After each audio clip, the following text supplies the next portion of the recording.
얼마나 서운했겠어요. 이렇게 준비했는데 제가 깜빡했습니다. 찬송 91장을 부르신 후에 말씀 봉독하도록 하겠습니다.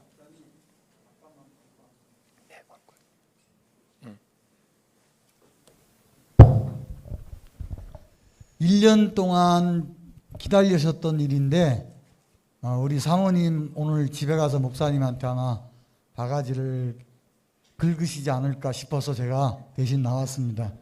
오늘 다른 분들은 다 1년 동안에 다 생일자 축하 노래를 드렸었는데 오늘 목사님이 그거를 드셨어요. 그래서 예배 끝난 후에 사모님 꽃다발도 좀 드리고 그다음에 그 생일 케이크도 커팅을 할 계획이니까 예배 끝난 후에 잠시만 남으셔서 축도 끝난 후에 잠시 남으셔서 생일 축하하시고 돌아가시길 부탁드리겠습니다. 고맙습니다. 장로님은 영원히 제 편인 것 같아요. 저를 어떻게든 살려보시려고. 네. 찬송 91장 함께 찬송 드리시겠습니다.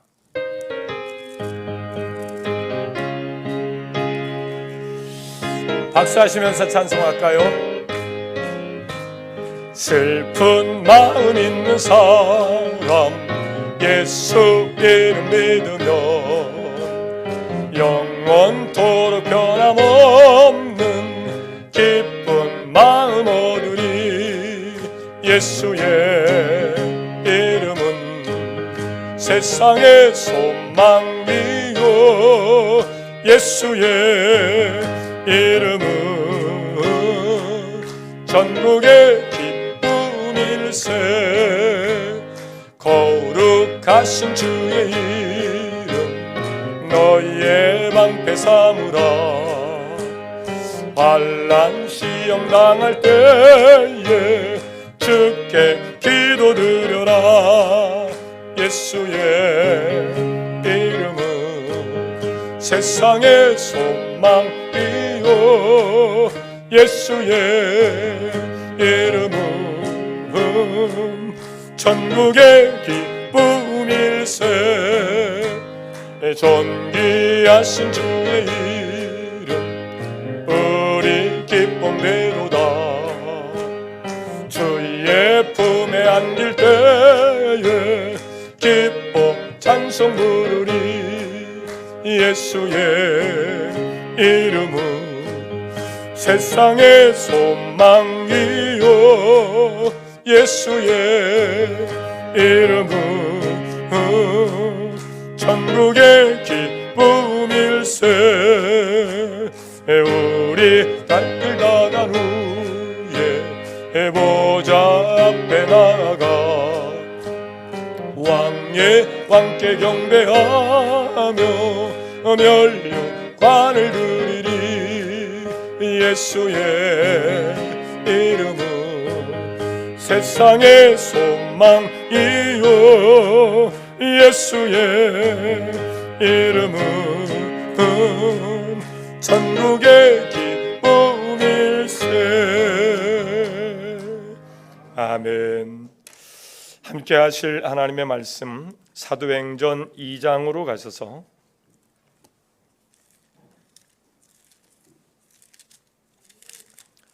36절에서 41절까지 말씀을 함께 교독하여 봉독합니다.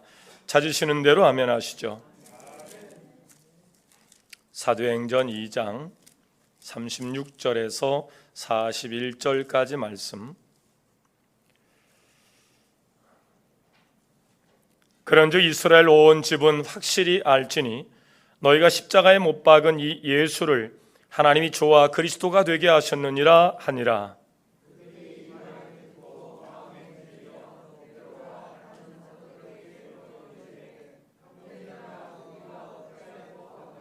베드로가 이르되 너희가 회개하여 각각 예수 그리스도의 이름으로 세례를 받고 죄 사함을 받으라.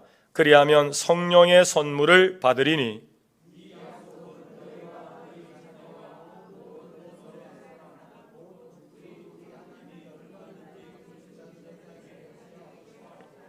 또 여러 말로 확증하며 권하여 이르되 너희가 이 패역한 세대에서 구원을 받으라 하니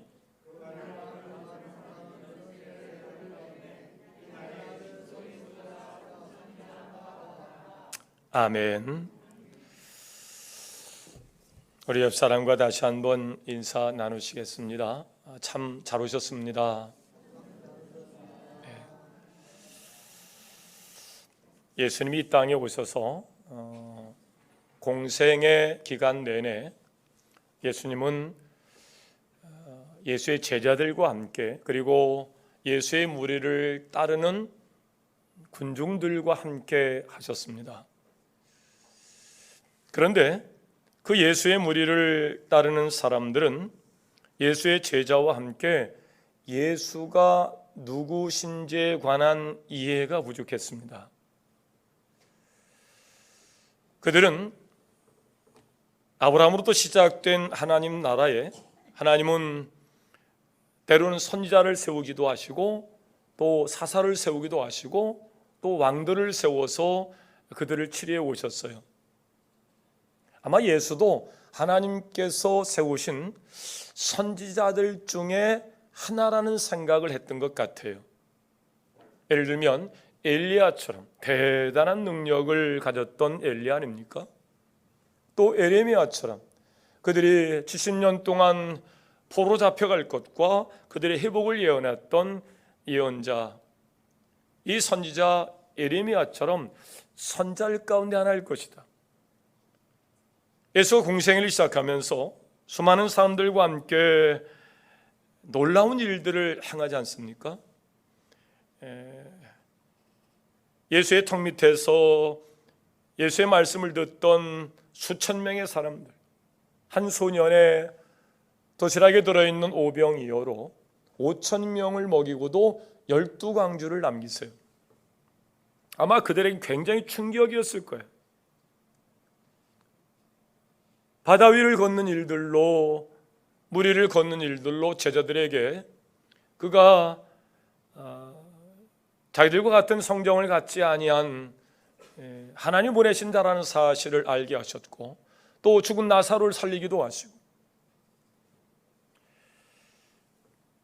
그래서 예수님을 모시고 주권을 다시 찾아서 다시 예전의 이스라엘 백성으로 돌아가고자 하는 마음으로 예수를 임금 삼고자 했던 겁니다.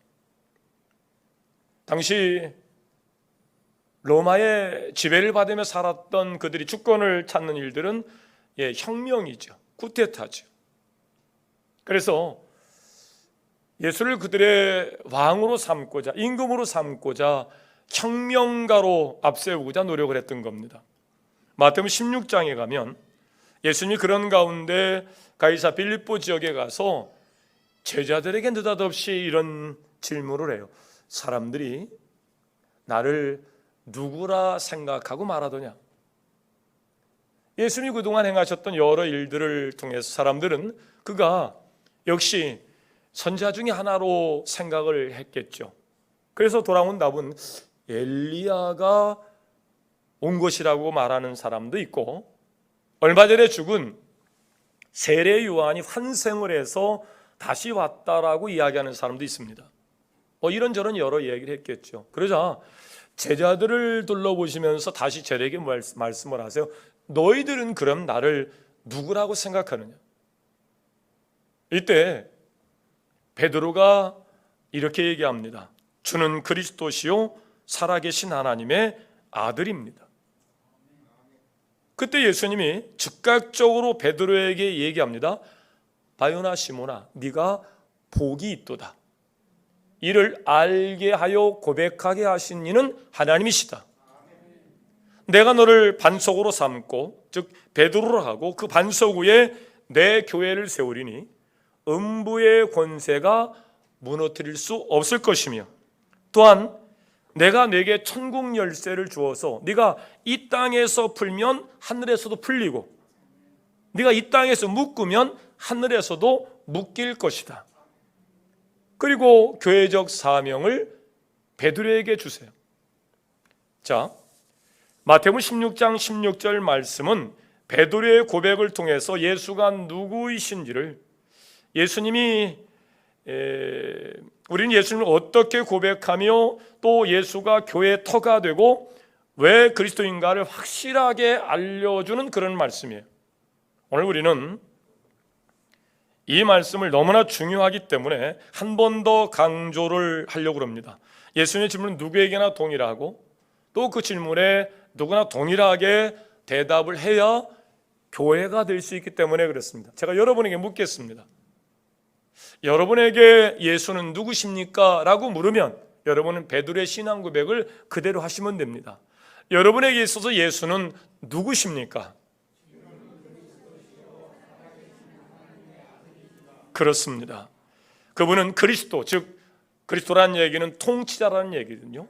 우리의 머리가 되셔서 우리의 주인이 되셔서 길과 진리와 생명 되신 예수는 우리의 통치자 그리스도가 맞고 그분은 역사를 주관하시고 생사화복의 주권을 가지고 계시는 하나님의 아들이십니다. 그 고백이잖아요. 그 고백이 되어지는 순간 하나님께서는 성령을 보내셔서 머리 되신 그리스도의 몸으로서의 사명을 감당하도록 권능과 권세를 주시는 줄로 믿습니다. 이 고백이 베드로와 같이 하나님께로부터 온 고백인데 하나님께로부터 온 이 고백이 없으면 역시 예수님 공생의 기간 동안 예수에 대한 이해를 모르고 그냥 수많은 군중으로 허다한 무리로 쫓아다니다가 예수님 십자가에 달려 돌아가신다 그러니까 뿔뿔이 다 흩어졌던 군중과 허다한 사람에 불과한 것입니다.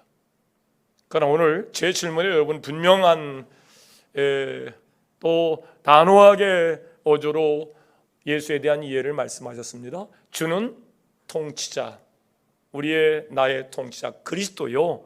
그분은 살아계신 하나님의 아들입니다. 그때 주님이 교회들 우리에게 말씀하시는 거예요. 내가 천국 열쇠를 네게 주리니 네가 이 땅에서 풀면 하늘문을 여시고 역사하신 하나님께서 풀어주실 것이고 할렐루야. 그 권세를 하나님께서 우리에게 주시는 겁니다. 우리는 어떤 초자연적인 일들을 앞에 놓고 교회를 찾아오는 사람이 되어서는 안 됩니다. 우리는 종교성을 가지고 살 수밖에 없어요. 왜냐하면 우리는 하나님이 최초에 우리를 만드실 때 하나님의 형상을 따라 창조하되 그의 생기를 불어넣어서 영적 존재로 창조했기 때문에 그래요. 그래서 영인신 하나님이 영적 존재 우리를 창조해서 영적 존재인 우리에게 말씀으로 창조한 모든 만물을 다스릴 수 있도록 생육하고 번성할 수 있도록 영이신 하나님이 영적 존재인 사람에게 권세를 줬다고요. 그래서 만물의 영장이 되어서 우리의 손으로 하는 일마다 두루 잘 되고 흥왕케 되고 번성케 되고 또 그렇게 위대한 역사를 우리를 통해서 하나님은 만들어 오신 줄로 믿습니다. 유물론적 사관에 빠져 있는 사회주의자들은 사람이 영적 존재라는 사실을 부정합니다. 그래서 이 땅에서의 천국만을 놓고 세상을 살아요. 그들에게 있어서 적은 크리스찬이에요. 크리스찬만 없으면 이 땅의 사회주의를 건설할 수 있을 텐데. 그래서 막스 레닌의 이념에 의해서 사회주의를 만드는 사람들 제일 먼저 쳐부시는 것이 교회입니다. 73년 동안 소비에트 연방공화국이 교회를 쳐부셨고 중국의 교회를 쳐부시고 북한이 그렇게 복음이 한반도에 들어와서 회개를 통해서 위대한 역사를 만들어냈던 그 1907년 그 장대한 교회를 불태워 없애버리고 그곳에 김일성 동상을 세워놓고 사회주의 국가 건설을 주창하고 있는 겁니다. 그러나 우리는 하나님 형상을 따라 창조된 영적 존재인 것을 믿습니다. 영적 존재가 죄가 우리 안에 들어오면 하나님과 관계와 교제가 깨어짐으로 아이들이 탯줄을 자르고 엄마의 곁에 있다가 엄마가 잠시 일을 보러 나가면 분리불안 증세로 불안하고 염려가 되고 초조가 되어서 하고 엄마를 찾는 것처럼 하나님과 관계와 교제가 끊어진 자들은 누가 시켜서가 아니고 이 불안한 마음을 해소하려고 신을 자꾸 찾아요. 그래서 다스려라 그랬더니 다스려야 할 존재한테, 소나무한테 가서 다스려 달라고. 왜? 내 불안한 마음을 소나무를 의지해서 불안, 염려, 초조, 근심의 문제를 해결하려고. 그래서 우상 숭배가 나오는 거예요. 우리는 하나님의 은혜로 복음의 중심이신 우리 주 예수 그리스도를 믿고 그 예수 그리스도가 우리의 구원자라는 사실을 선포하기 위한 교회적 사명을 감당하고 있는 줄로 믿습니다. 이 세상 어디를 가도 베드로의 신앙 고백 위에 세워진 곳은 교회이고 또 그곳은 하나님께 천국 열쇠를 주신 곳이 됩니다. 그래서 시공을 초월하여 2000년의 역사 가운데 어디든지 베드로의 신앙 고백이 있는 곳에는 내 교회를 세우리니 음부의 권세가 무너뜨릴 수 없는 교회가 세워진 줄로 믿습니다. 그래서 인류 구원의 역사가 그렇게 교회를 통해서 지금껏, 그래서 천국 열쇠를 하나님 우리에게 주셔서 그 교회를 통해서 하나님은 위대한 역사를 만들어 오셨어요. 우리는 하나님의 은혜 안에서 예수를 영접해서 그분을 그리스도로 통치자로 고백할 때에 우리의 통치자가 되신 그분은 우리의 삶을 지금껏 인도해 오시고 우리의 삶에 내가 온 것은 양으로 생명을 얻게 하고 생명뿐만 아니고 풍성하게 하시겠다는 약속 속에서 예수를 통해서 교회를 통해서 만물이 복을 얻고 만물이 풍성함을 경험하게 된 줄로 믿습니다. 일반 동물들은 영적 존재가 아니기에 문명의 이 길을 통해서 문명을 발전시킬 수 있는 능력이 없어요.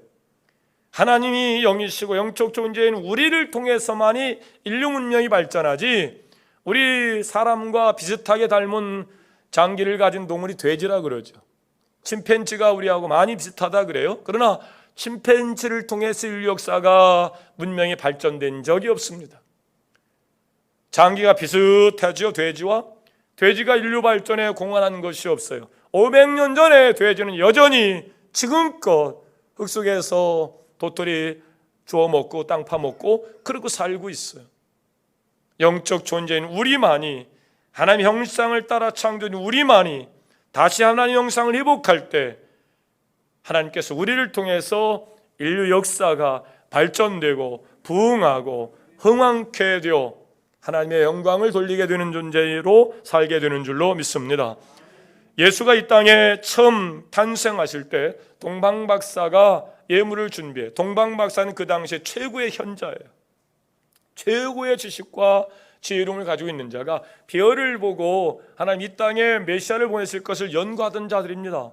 근데 예수 그리스도가 이 땅에 탄생을 한 겁니다. 그래서 예수를 예방하고 예물을 드리기 위해서 그들이 길을 떠납니다. 그때 준비한 예물 3가지가 있었습니다. 바로 황금과 유향과 몰약이었습니다. 각각 신분을 상징하는 그런 예물이에요.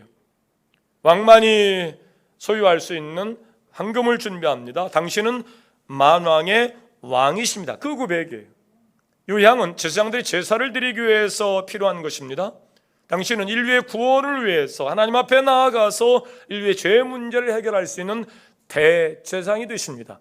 그 고백을 동방박사가 예물로 담아 드린 거예요. 마지막 몰약은 선지자들이 광야에서 외치는 자의 소리 있어 가로되, 광야에서 복을 외치다가 죽을 수도 있겠죠. 들짐승한테 그 몸을 보호하기 위해서 준비했던 침낭 속에 보호했던 선자들이 가지고 다녔던 몰약. 당신은 선지자로서 이 땅에 오셔서 하나님의 말씀을 가감없이 죄에 빠져 죽어가는 자에게 회개를 촉구하고 교회적 사명을 감당할 수 있도록 하나님의 말씀을 전하는 선지자가 맞습니다. 그래서 황금과 유향과 몰약을 준비해서 예수님을 방문하게 됩니다.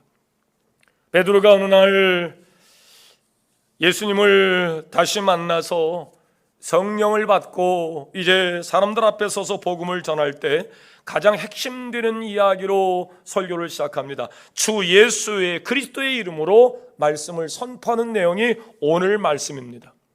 36절입니다. 그런즉 이스라엘 온 집은 확실히 알지니 너희가 십자가에 못 박은 이 예수를 하나님이 주와 그리스도가 되게 하셨느니라. 베드로는 하나님에 의해서 자기의 고백이 아닌 하나님의 은혜로 주가 그리스도라는 사실을, 살아계신 하나님의 아들이라는 고백을 가지고 예수님 앞에 칭찬을 받았어요. 그러나 이제 부활하신 주님을 만나고 성령을 받은 베드로는 신앙의 고백을 자기 고백으로 가지고 설교의 자리에서 주 예수 그리스도의 이름으로 복음을 선포합니다. 너희들이 무지에서 영적으로 어두워져서 인류의 구원자 예수를, 우리의 통치자 그리스도를 십자가에 못 박아 죽였다. 어찌할꼬 이 복음을 전할 때 예수를 주 예수 그리스도로 고백하는 것을 볼 수가 있습니다. 그렇습니다. 예수님을 주로 영접하는 순간 예수님은 우리의 안에 들어오셔서 우리를 통치하시는 통치자로 우리를 세워주시는 줄로 믿습니다. 그렇습니다. 그러면 우리는 예수 그리스도의 복음을 통해서 무엇을 알아야 될까? 오늘 이번 주와 다음 주 이제 결신자 초청 때 오늘 말씀을 시작으로 해서 다음 주 말씀을 결론으로 낼 것인데 예수 그리스도에 관한 복음을 오늘 다음 주 전하려고 합니다. 예수 그리스도의 복음, 예수가 우리에게 주는 복된 소식은 무엇일까? 첫째, 예수는 구원의 성취자이다. 시작. 우리는 죄에 빠져서 구원을 받아야 할 자인데 인류 역사 가운데 구원을 이루신 유일한 구원의 성취자는 예수 그리스도인 줄 믿으시길 바랍니다. 대체 하나님이 사람을 창조하신 목적은 하나님과 함께하는 거예요. 그리고 생육하고 번성하게 하는 거예요. 그리고 하나님 창조하신 온 세상을 다스리는 거예요. 그의 손으로 하는 일마다 도로 잘 돼서 충만하게 번성하게 하는 일들이었어요. 그런데 창세기 1장 28절입니다. 하나님이 그들에게 복을 주시며 그들에게 이르시되 생육하고 번성하여 땅에 충만하라. 땅을 정복하라. 바다의 물고기와 하늘의 새와 땅에 움직이는 모든 생물을 다스리라 하시니라. 그러나 인간이 그만 하나님과 사람 사이의 경계선을 넘어서서 사단 마귀의 유혹에 넘어가서 선악과를 먹고 죄에 빠지게 됩니다. 아무리 인간에게 자유의지를 주었지만 하나님이 금하신 먹으면 정령 죽으리라 하신 선악과를 먹으면 안 되는 것이었습니다. 근데 사단 마귀는 그 금령을 어기도록 보암직하고 먹음직하게 말씀을 교묘하게 변질시켜서 먹으면 죽는다 그랬대. 만져서 죽는다는 말이 없어요.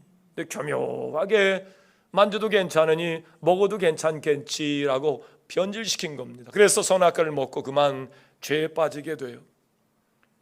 인간이 사단의 유혹에 넘어가 하나님 말씀을 어기고 범죄함으로 하나님과 인간 사이의 관계가 깨어지게 된 겁니다. 그로 인한 인류의 고통은 이루 말할 수 없어요. 첫 번째, 인류의 범죄로 얻은 결과는 하나님과의 단절입니다. 자, 하나님은 영이시고 우리를 영적 존재로 창조하신 후에 창세기 1장 28절처럼 어마어마한 권세를 주어서 모든 만물의 영장으로 살도록 하게 하셨는데 하나님과 관계와 교제가 끊어졌으니 권세 없는 자가 되어버린 거예요. 가정 안에서도 아버지가 자녀한테 권세를 잃어버리면 뭐 볼 거 다 본 거예요. 이 녀석이 아버지 손을 딱 낚아채고 아버지 왜 이러십니까? 이러면 더 이상 아버지는 가정의 자리에 살 일이 없어요. 남편의 권면에 아내는 순종하고 순복하며 그렇게 버리신 그리스도처럼 교회가 섬기는 것처럼 섬기고 순종해야 되는데 이 인간이 어쩌고 이러고 나오면 그 가정 볼장 다 본 겁니다. 그 결과가 그 원인이 무엇이라고요? 죄에 빠진 겁니다. 도리적 책임에서 어긋난 자의 삶을 사다가 죄에 빠지니까 권세를 잃어버린 것처럼 가정 안에서 도리적 책임에서 어긋나게 되면 권위를 잃어버리고 마는 거예요. 고통이 우리 안에 오게 됩니다. 왜? 만물을 창조하시고 역사를 주관하신 하나님과의 영적 관계와 교제가 단절됐기 때문에 그래요. 에덴 동산은 기쁨 동산, 행복 동산이었습니다. 근데 그 관계가 멀어짐으로 권세를 잃은 자가 무슨 다스릴 수 있겠어요? 두 번째, 범죄의 두 번째 결과는 죽음과 사망의 심판을 받게 되는데, 아담과 하와가 죄를 범하기 전에 하나님과 영원한 생명이 약속되어 있었습니다. 죽음이라는 것이 아담과 하와에게는 없었습니다. 그런데 죄를 지은 후에는 죄에 대한 하나님의 공의적 심판으로 사망을 받게 된 거예요. 하나님과 영적 관계와 교제가 우선 단절됩니다. 여러분, 우리가 죄를 짓지 않을 수는 없어요. 그러나 예수 그리스도를 통해서 아담이 지은 죄로 인한 관계와 교제의 단절은 다시 제2의 아담이 예수를 통해 살리는 영으로 오신 예수를 통해서 화목제물로 하나님과 관계와 교제가 회복되었으므로, 여러분, 그 관계 속에서 두 번 다시 하나님과 관계와 교제가 단절되는 죄 가운데 머물러 있지 않기를 주의 이름으로 축원합니다. 그 죄 가운데 빠진 순간 우리는 모든 것을 다 잃어버리게 되는 거예요. 로마서 6장 23절 죄의 삭은 사망이라 그랬습니다. 로마서 5장 12절 말씀, 그러므로 한 사람으로 말미암아 죄가 세상에 들어오고 그 죄로 말미암아 사망이 들어왔나니 이와 같이 모든 사람이 죄를 지었으므로 사망이 모든 사람에게 이르게 되었느니라. 한 번 죽는 것은 피할 수 없는 일이죠. 그러나 죄는 하나님과의 영원한 단절인 영벌에 처하게 되어서 영원히 지옥의 형벌을 받을 수밖에 없는 형벌을 받게 되는 겁니다.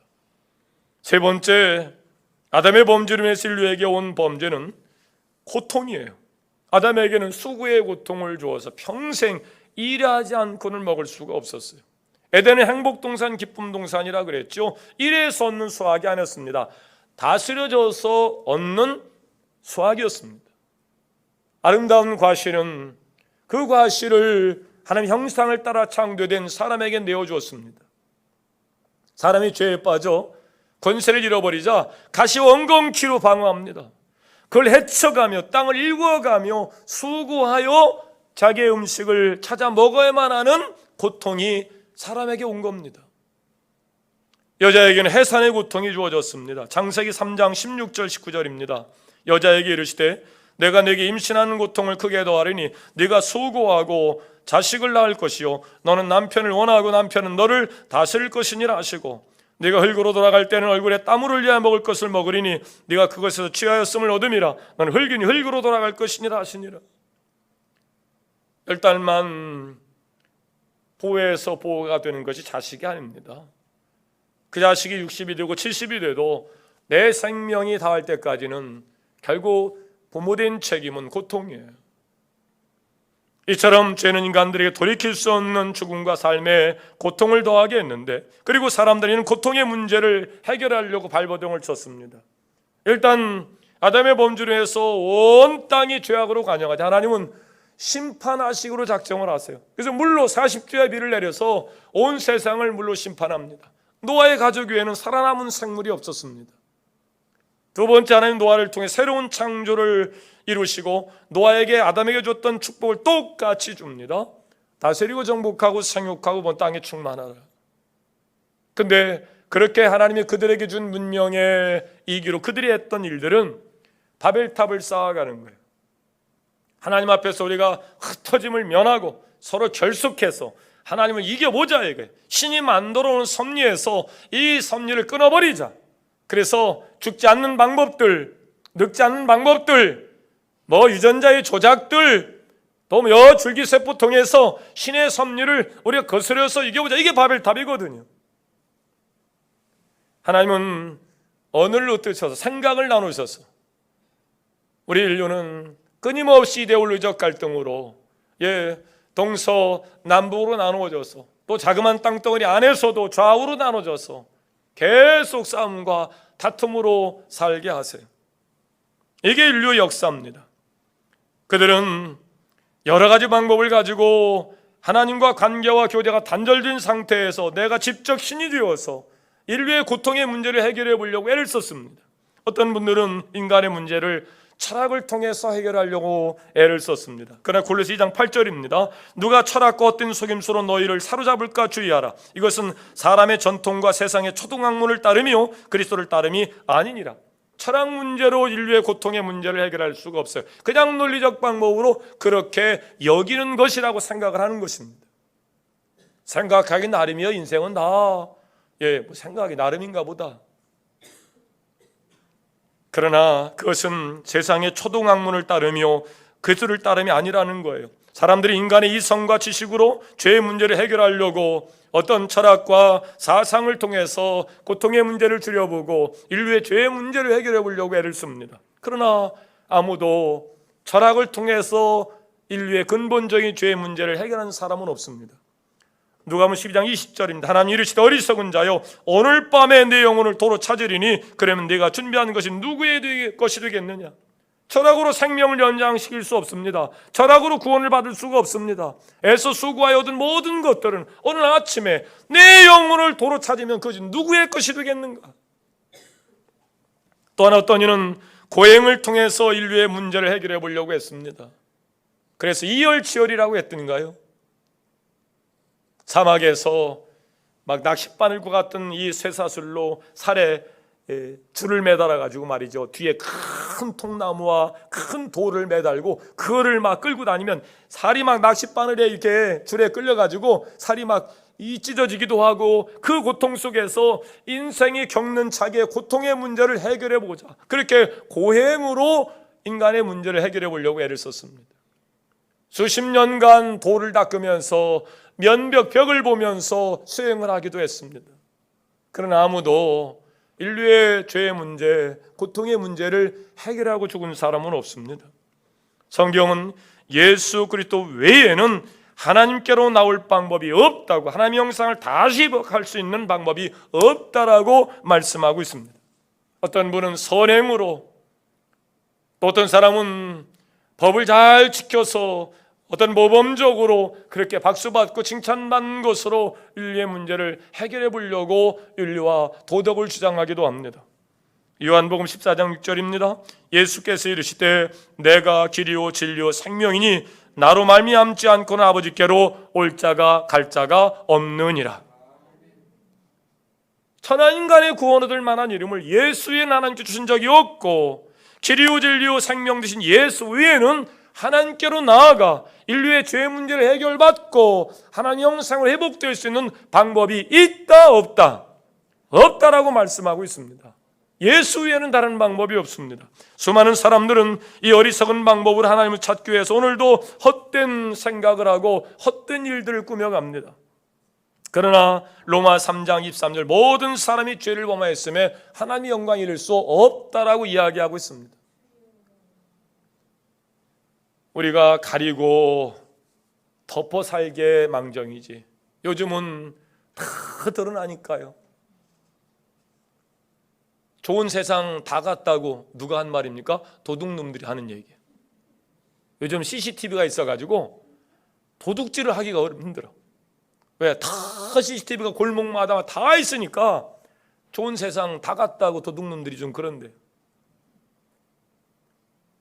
요즘 까면 깔수록 세상이 왜 이렇습니까? 그러니까 그게 사실은 인간의 본질이에요. 모든 사람이 죄를 범하였음에 그때 그 모든 사람은 나를 포함한 것이에요. 근데 위선자들이 득세하던 때가 있었거든요. 특별히 정치인들 보세요.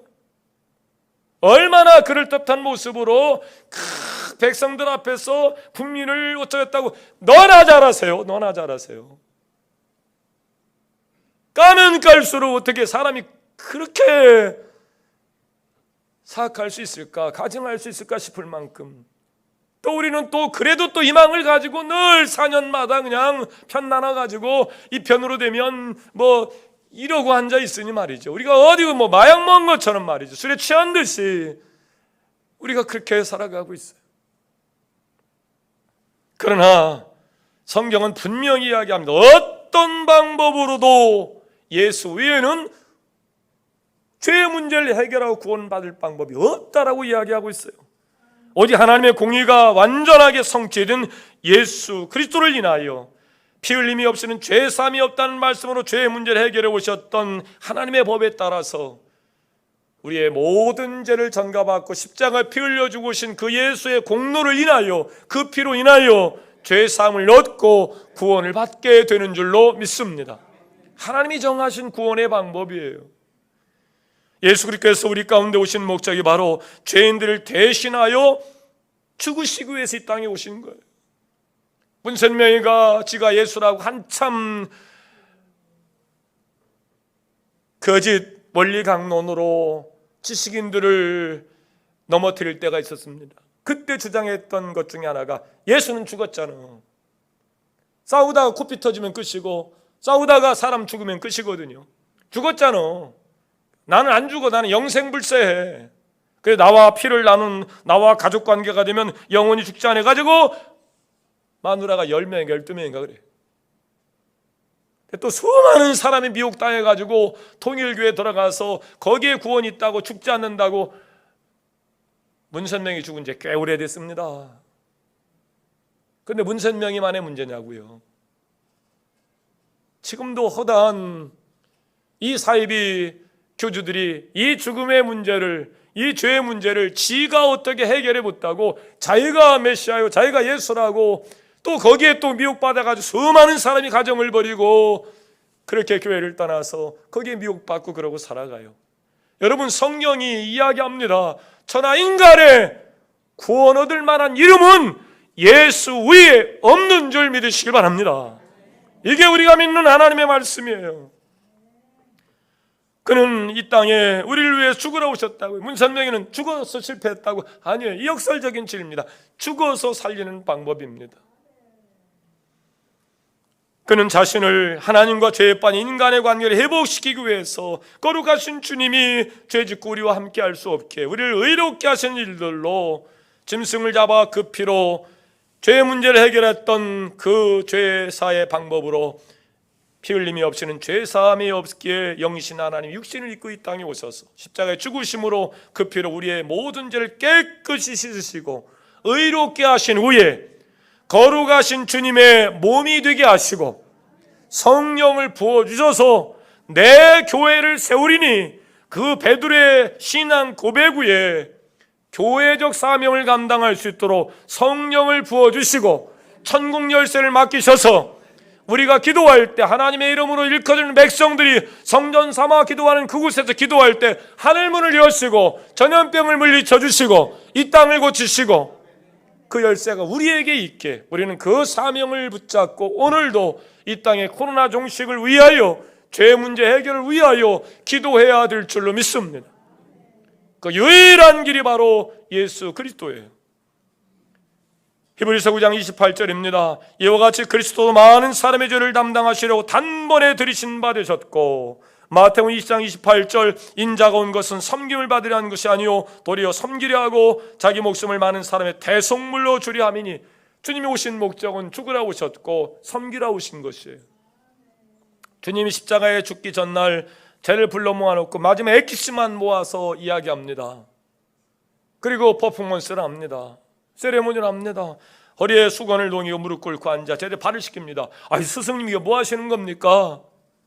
인자는 섬기러 온 것이지 섬김을 받으러 온 것이 아니니까 내 얘기 잘 들어라. 나는 십자가를 지고 죽을 건데 나 죽고 나서 너희들이 내 이름 팔아가면서 괜히 다른 사람한테 섬김을 받는 자리에 서지 말아라. 그거 죽는 것이다. 사단 마귀가 우리를 미혹하는 거다. 왜? 예수님은 공생을 시작할 때 이 미혹을 받았어요. 공생을 시작하려고 사단 마귀가 찾아왔어요. 예수여 이 돌이 떡이 되게 하세요. 인생은 빵의 문제입니다. 돌이 떡이 되게 하면 빵의 문제 해결되면 온 백성이 당신을 왕으로 섬기고자 할 겁니다. 정전 꼭대기 올라 때려나 보세요. 떨어져 보세요. 천사가 당신을 받을 겁니다. 우와 대단한 능력자 당신을 칭송할 겁니다. 나를 숭배하세요. 내가 당신에게 모든 나라 모든 고을을 다스릴 수 있는 권세를 줄 테니. 그때 주님의 말씀은 한 가지입니다. 사람이 떡으로만 살 것이 아니다. 이 주리를 틀을 놈이 사단 마귀야. 물러갈지어다. 그리고 유혹을 물리치고 십자가에 처절하게 피를 흘려 인류를 구원하신 주님이 마지막 십자가에 죽기 전에 저에게 당부하는 것이 그겁니다. 인자는 섬기러 온 것이지 섬기를 받으러 온 것이 아니다. 나중에 내 이름 가지고 사기치지 말아라. 후대에 2000년의 역사가 흘러오는 동안 이 복음이 변질되어서 섬기러 왔다는 것은 싹 잘라먹고 섬김을 받으려는 자리에 자꾸 서서 교회가 세속화되어 가고 사단마귀의 미혹 가운데서 음부의 권세가 무너뜨릴 수 없는 주님의 교회가 어느 순간 음부의 권세한테 무너지는 이유는 사단마귀가 장악하기 때문에 그래요. 사단마귀한테 미혹받기 때문에 그래요.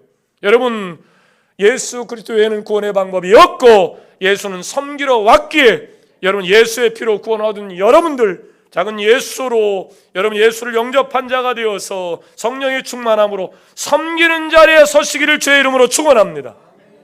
예수는 이 땅에 구원을 성취하신 위대한 분이세요.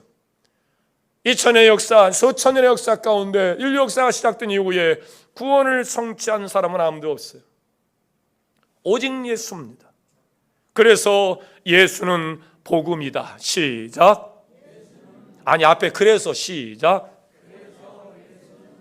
그래서 예수는 복입니다. 예수의 이야기가 들려지면 그게 복이에요. 복된 소리예요. 예수가 빠진 이야기는 아무리 그럴듯해도 복음이 아닙니다. 그래서 예수가 전부여야 됩니다. 우리 이야기의 전부고 삶의 이유의 전부가 바로 예수여야 됩니다. 사랑하는 임마누엘 성도 여러분, 예수님을 주인으로 영접하셔서 구원받으시고 그분이 교회의 머리가 되시는데 그분의 몸이 되시면 그분은 그리스도 여러분의 통치자가 되셔서 여러분을 도우십니다. 그리고 성령을 막 충만하게 내리셔서 교회적 사명을 잘 감당하여 칭찬받고 상급받도록 도우실 줄로 믿습니다. 그러므로 오늘도 예수 이름을 높이시면서 구원의 성취자이신 예수, 그분을 복음으로 받고 오늘로 작은 예수로서 향기 있는 삶으로 섬기는 자리에 여러분 우뚝 설 수 있기를 주의 이름으로 축원합니다. 기도하겠습니다. 참 좋으신 하나님, 오늘로 섬김을 받으러 온 것이 아니고 섬기는 자로 인류 구원을 위해서 마땅히 화목제물을 단번에 드리시고 인류 구원을 위하여 십자가에서 물과 피를 다 쏟으시면서 그 피로 인류의 죄 문제를 완전히 해결해 주신 주님, 그 주님만이 구원의 성취자이심을 믿습니다. 천하 인간의 구원 얻을 만한 이름을 다른 이름을 주신 적 없게 오직 예수 이름 붙잡고 승리하게 하여 주옵시고 예수 이름 붙잡고 하나님의 영상을 회복할 수 있도록 예수를 영접하여 내 삶의 중심의 주인으로 모시고 머리신 그리스도의 의로운 몸이 되어서 성령이 충만하게 내리실 때 하나님의 역사를 이루어가는 교회적 사명을 감당하는 교회가 되게 하여 주옵소서. 예수님의 이름으로 기도하옵나이다. 잠시 다짐의 시간을 갖습니다. 주님, 오늘도 거룩하고 복된 인생의 여러 문제들, 내 힘으로 도저히 해결할 수 없는 문제를 여러 철학과 사상으로 또 정치와 권력과 어떤 힘으로 금력으로 해결해 보려고 발버둥 치다가 애써 쓰러지는 어리석은 사람의 가운데 들어서지 아니하고 하나님의 섭리 안에서 우리를 선행적 은총으로 불러주시더니 예수 그리스도의 보혈로 깨끗이 씻으신 후에 거룩하신 주님의 몸으로 우리를 세워주시더니 일할 수 있도록 성령을 보내셔서 오늘도 뒤로 물러서지 아니하고 좌우로 치우치지 아니하고 성령이 말하게 하심을 따라 성령의 일하게 하심을 따라 교회적 사명을 감당할 수 있도록 도우시니 감사합니다. 예수는 구원의 성취자로 우리의 복음이 되시는데 오늘도 예수를 자랑 삼아 작은 예수로서의 삶으로 예수가 그랬듯이 섬김 받는 자리에 설 것이 아니고 섬기는 자리에서 하나님 나라의 확장을 위하여 그렇게 하나님의 형상으로 회복된 자의 삶으로 삶의 가치를 말하며 살아가게 하여 주옵소서. 다짐하는 자, 고백하는 그 이름을 기억하시고 천국 열쇠를 그 손에 주실 줄을 믿습니다. 아멘. 오늘 여러분의 다짐의 소리 하나님께서 기뻐하시며 천국 열쇠를 주실 줄로 믿습니다. 다 함께 일어나셔서 바송 찬송 함께 부르시고 위탁의 말씀을 함께 나눕니다.